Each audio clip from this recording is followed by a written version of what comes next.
Hello, আসসালামু আলাইকুম সবাইকে। সবাই কেমন আছেন অবশ্যই জানাবেন। আলহামদুলিল্লাহ আমি ভালো আছি।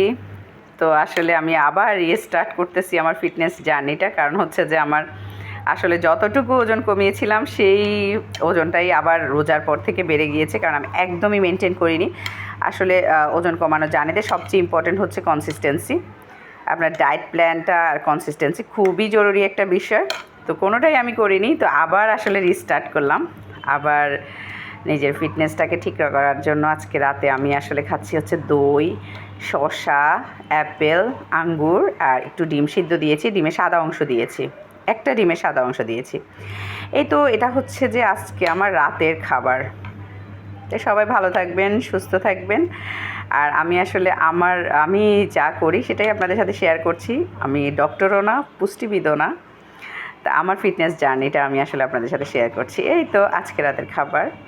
আল্লাহ হাফেজ। সবাই ভালো থাকবেন, সুস্থ থাকবেন। সবাই সবার শরীরের প্রতি অবশ্যই যত্ন নেবেন। আল্লাহ হাফেজ।